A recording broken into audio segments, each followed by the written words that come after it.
Hi అండి. ఇంట్లోనే ఈజీగా చికెన్ పకోడీ ప్రిపేర్ చేసుకుందాం వచ్చేయండి. నేను ఇక్కడ 1 కేజీ చికెన్ తీసుకున్నాను. దాన్ని మంచిగా వాష్ చేసుకున్న తర్వాత 2 ఎగ్స్ తీసేసుకొని బ్రేక్ చేసి దాంట్లో యాడ్ చేసేసుకున్నాను.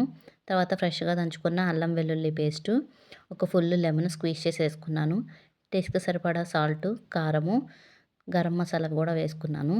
వేసుకొని 3 టేబుల్ స్పూన్స్ బియ్యపిండి, 3 టేబుల్ స్పూన్స్ శనగపిండి వేసుకొని కొంచెం వాటర్ వేసుకొని బాగా మిక్స్ చేసుకున్నాను.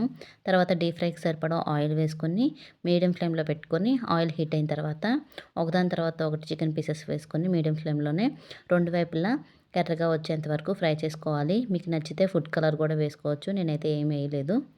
చూసారు కదా, ఈ విధంగా ఫ్రై చేసుకుంటే మనకి ఇంట్లోనే ఈజీగా చికెన్ పకోడీ అనేది ప్రిపేర్ చేసుకోవచ్చు. చాలా బాగుంటుంది. క్రిస్పీ చికెన్ పకోడీ సాంబార్లోకి కానీ రసంలోకి కానీ సూపర్ కాంబినేషన్ అండి.